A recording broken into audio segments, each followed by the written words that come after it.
Number 2। Number 3 হলো আপনারা দেখেছেন যে 10ই সেপ্টেম্বর ঘটনাটা ঘটেছিল, হ্যাঁ, আমাদের যে মিনিস্ট্রিতে তাদের একটা আনরেস্ট হয়েছিল, সেটার জন্য একটা ওয়ান ম্যান কমিটি অবশ্য করা হয়েছিল। আমাদের স্বাস্থ্য ও পরিবার কল্যাণ মন্ত্রণালয়ের সিনিয়র সচিব, ওনার রিপোর্ট পাওয়া গেছে। সংক্ষেপ যদি করি, বিভিন্ন গোয়েন্দা সংস্থা থেকে রিপোর্ট হয়ে গেছে, সাক্ষী প্রমাণ পাওয়া গেছে, 17 জনকে উনি ইন্টারোগেট করেছেন, 3টা পর্যায়ে উনি সাজেস্ট করেছেন কি কি ব্যবস্থা নেওয়া যেতে পারে। নাম্বার 1, 8 জনকে বলা হয়েছে যে তদন্ত সাপেক্ষে কিছু প্রসিডিউর আছে, গুরুদণ্ড দেওয়া যেতে পারে।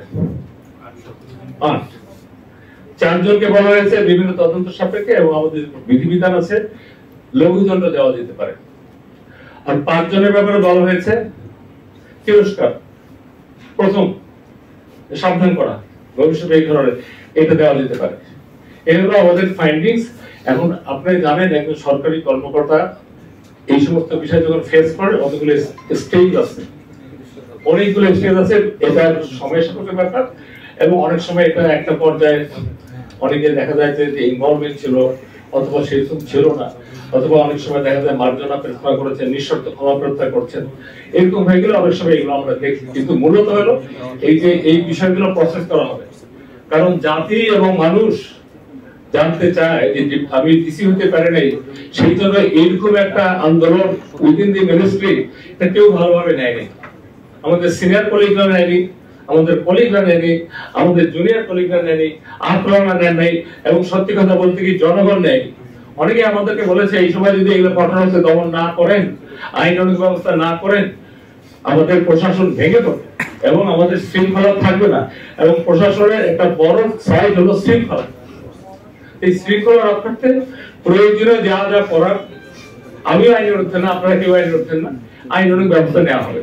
এই হলো আমাদের আজকে 3টা বিষয় আমরা আপনাদেরকে ব্রিফ করলাম। রেলিভেন্ট যদি একটা কোশ্চেন থাকলে you can ask me, very busy, don't misguide me. Thank you very much. Sir আপনি 3 ধাপে শাস্তির কথা বলছিলেন, গুরুদণ্ড কি হবে, লঘুদণ্ড কি হবে এবং তিরস্কারের বিষয়টা আমরা জানি। আপনারা যারা সাংবিধানিক গুরুদণ্ডের একটা ধরে বলেছিলাম না, এবং সেন্সরের কি এবারে যাবেন, other nothing do. Thank you sir. এখানে একটু রিলেভেন্ট বলি যে 17 জনের কথা বলছি, এই কথা বলতে স্যার আপনার বাম পাশে স্যার বাংলাদেশ প্রতিদিন থেকে বলছি, আমি ওয়াজে থেকে স্যার 17 জনের কথা উল্লেখ করেছেন। আমরা জানতে চাই যে তদন্ত কমিটি কয়জনকে ডেকেছিল, এটা যদি প্রকাশ করা যায়, এখানে কাউকে মানে মুক্ত করেছে কিনা, যে এটাকে কোনো দ্বন্দ্ব দেওয়ার দরকার নেই।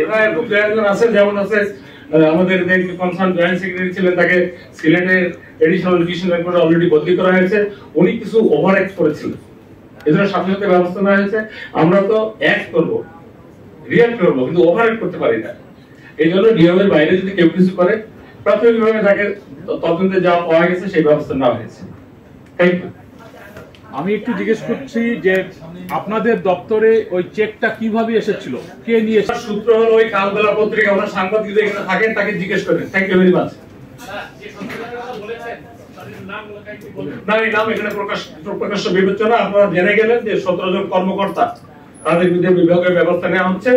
You need not to know the name of the officer. Thank you. Committee কাজ করবে নাকি সিদ্ধান্ত আছে 32 হবে না 35 হবে আবেদনের বয়স, এইটা বিষয়ে কোন সরকার সিদ্ধান্ত? আমি আসলে কথা পরিষ্কার হতে পারি, আবার বলেন। স্যার আজকে তো একটা আন্দোলন হয়েছে এবং সেখানে পুলিশ ঘটনা ঘটেছে, রাস্তা বন্ধ ছিল, জনজীবনে এক ধরনের দুর্ভোগ।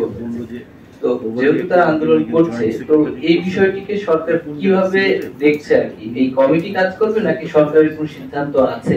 সরকার তো কমিটির অংশ, কমিটি সরকারের অংশ। এই কমিটি হাই পাওয়ার কমিটি, আমি মেম্বার সেক্রেটারি, চেয়ারম্যান এবং 7 কর্মদিবস। এটা আজকে ওদেরকে দেখে ডিসপার্স করানো হচ্ছে যে তোমাদের কোনো আশ্বাস না, ব্যবস্থা নেওয়া হয়েছে। It's taken already. স্যার আমি সিনিয়র রিপোর্টার সুজন একটু অন্তর আমিরুল ইসলাম। আমার বসতে দাও বিশপ, আপনারা কিন্তু আমাদের সাথে ডিসির বিষয়ে আজকে কথা বলবো না, ইট ইজ আন্ডার প্রসেস। আপনারা জানতে পারবেন, আপনারা না জানে কিছুই করবেন না। Thank you very much. আমি এটা নিয়ে দৌড়ে এখন যাব।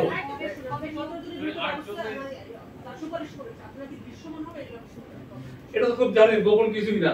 যখন তাদের নামে প্রসিডিং হবে, তারপরে তাদের নামে আপনার অভিযোগনামা কখন হবে, একবার প্রসিডিং এর উত্তর দেবে, স্যাটিসফ্যাক্টরি হলে একটা স্যাটিসফ্যাক্টরি হলে সেকেন্ড টাইম, থার্ড টাইম, এগুলো কতগুলো প্রসেস আছে। আপনারা, আমি বিনয়ের সাথে বলতে চাই, সাংবাদিক ভাই বোনেরা আপনারা এগুলো কিন্তু জানেন। তারপরে যখন আমাকে এগুলো বলেন, এগুলো কি আমার বলার বিষয়? আপনারা যদি জানতে চান আমাদের মিনিস্ট্রি থেকে এগুলো জানাই। Thank you very much.